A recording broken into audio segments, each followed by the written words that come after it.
الرحمن الرحیم۔ السلام علیکم دوستو، میں ہوں نعیم احمد۔ ہمارے چینل جی کے انالیسز میں خوش آمدید۔ امید کرتے ہیں کہ P P S C most repeated M C Qs کی ویڈیو سیریز آپ کو بہت زیادہ پسند آئی ہوگی۔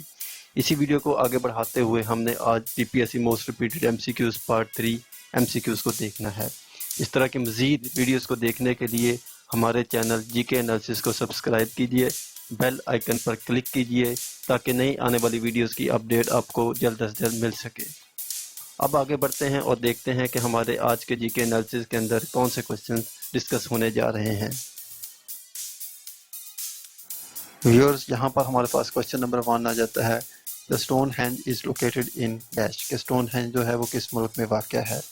آپشن اے میں ہمارے پاس آ جاتا ہے اٹلی، بی میں ہمارے پاس آ جاتا ہے امریکہ، سی میں ہمارے پاس آپشن موجود ہے انگلینڈ، اور ڈی میں ہمارے پاس آ جاتا ہے ٹرکی۔ تو یہ جو ہے اسٹون ہینج وہ سی والے آپشن انگلینڈ میں موجود ہے۔ اسٹون ہینج جو ہے وہ انگلینڈ کے اندر واقع ہے۔ اب اسٹون ہینج کے بارے میں بات کرتے ہیں تو کچھ لوگوں کا خیال ہے کہ یہ جو سورج کی پوجا کرنے والے لوگ ہیں ان کی عبادت گاہ کو اسٹون ہینج کہا جاتا ہے۔ یہ انگلینڈ کے اندر واقع ہے۔ سن ورشپرز جو ہیں ان کی جو ہولی پلیس ہے وہ اسٹون ہینج ہے۔ کوسچن نمبر 2 میں وہ ہم سے پوچھتا ہے The National Library of Pakistan came into existence in، کہ پاکستان کی نیشنل لائبریری کس سال میں وجود میں آئی۔ اے میں ہمارے پاس آپشن موجود ہے 1947، بی میں ہمارے پاس آپشن آ جاتا ہے 1951، سی میں 1955، اور ڈی کے اندر ہمارے پاس آپشن موجود ہے 1950۔ تو اس کا جو صحیح جواب ہے وہ ہے آپشن بی کے اندر 1951 میں یہ لائبریری جو تھی وہ وجود میں آئی۔ اب جب ہم لائبریری کے بارے میں بات کرتے ہیں تو پیپر میں اکثر آپ کو یہ کوسچن دیکھنے کو ملا ہوگا کہ which is the largest library of Pakistan, جی کہ پاکستان کی سب سے بڑی لائبریری کون سی ہے۔ تو اس کا جو آنسر بنتا ہے وہ ہے جی Punjab public library is the largest library of Pakistan, کہ پنجاب پبلک لائبریری پاکستان کی سب سے بڑی لائبریری ہے۔ اور اگر اس کے بھی ایگزسٹنس کی بات کی جائے تو جو پنجاب پبلک لائبریری ہے یہ 1884 کے اندر جو ہے وہ اسٹیبلش کی گئی تھی۔ تو اگر ہم اس حوالے سے دیکھیں تو یہ ایک لارجسٹ لائبریری بھی ہے اور یہ اولڈسٹ لائبریری بھی ہے جو کہ پاکستان کے اندر موجود ہے پری ایگزسٹنس، پاکستان کے وجود میں آنے سے پہلے ہی یہ لائبریری جو تھی یہ پاکستان کے اندر موجود ہے۔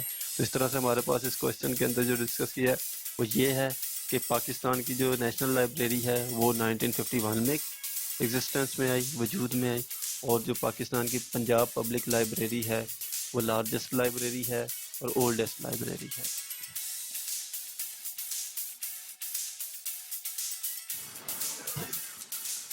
کوسچن نمبر 3 میں وہ ہم سے پوچھتا ہے epistemology is the study of scope and nature of dash, کہ ایپسٹمولوجی کس چیز کے اہمیت اور اس کی فطرت یا اس کی نوعیت کی تعلیم ہے یا اسٹڈی ہے۔ اس کے اندر آپشن اے ہمارے پاس آ جاتا ہے ایپیڈیمکس، آپشن بی میں ہمارے پاس آ جاتا ہے ایتھکس، سی میں ہمارے پاس آ جاتا ہے ٹوبیکو، اور آخر میں جو آ جاتا ہے نالج۔ تو دوستوں ہمارا جو ڈی والا آپشن ہے وہ بالکل ٹھیک ہے۔ ایپسٹمولوجی جو ہوتی ہے وہ نالج کی اہمیت اور اس کی نوعیت کے بارے میں بات کرتی ہے۔ ایپسٹمولوجی بنیادی طور پر ایک فلسفی ہے جو ہمیں ایجوکیشن کے فیلڈ کے اندر دیکھنے کو ملتی ہے۔ نیکسٹ ہمارے پاس question number 4 the architect of Minar Pakistan was designed by dash, Minar Pakistan کا جو آرکیٹیکٹ تھا وہ کس نے ڈیزائن کیا۔ آپشن اے میں ہمارے پاس آ جاتا ہے عبد الرحمن حئی، آپشن بی کے اندر ہمارے پاس آپشن آ جاتا ہے مورت خان، سی میں ہمیں وہ کہتے ہیں نیر علی، اور ڈی کے اندر حبیب فدا علی خان۔ اس کا جو کریکٹ آنسر ہے وہ ہے مورت خان۔ مینار پاکستان کا جو آرکیٹیکٹ تھا وہ مورت خان نے ہی ڈیزائن کیا تھا۔ اب جو ہے مینار پاکستان کیوں بنایا گیا یہ ہم جانتے ہیں، اگر آپ بھی جانتے ہیں تو ہمیں اس کا جواب کمنٹ سیکشن میں دیجیے گا۔ اس کے بعد اگر ہم مینار پاکستان کی بات کریں تو اس کا جو سٹرکچر تھا یہ اس کو سٹارٹ کیا گیا تھا کنسٹرکٹ کرنا 1960 کے اندر، اور یہ کمپلیٹ ہوا تھا اور اس کو اوپن کیا گیا تھا پبلک کے لیے 1968 کے اندر۔ اب اس کی اگر ہائٹ کی بات کرتے ہیں تو اس کی جو ہائٹ بنتی ہے وہ 203 فیٹ بنتی ہے۔ 3 چیزیں اس کے بارے میں بہت ہی امپورٹنٹ ہیں، ایک تو اس کو ڈیزائن کس نے کیا تھا، دوسرا یہ پبلک کے لیے کب اوپن کیا گیا تھا، یہ 1968 کے اندر پبلک کے لیے اوپن کیا گیا تھا۔ اس کے بعد اس کی ہائٹ کتنی ہے، یہ ہے 203 فیٹ۔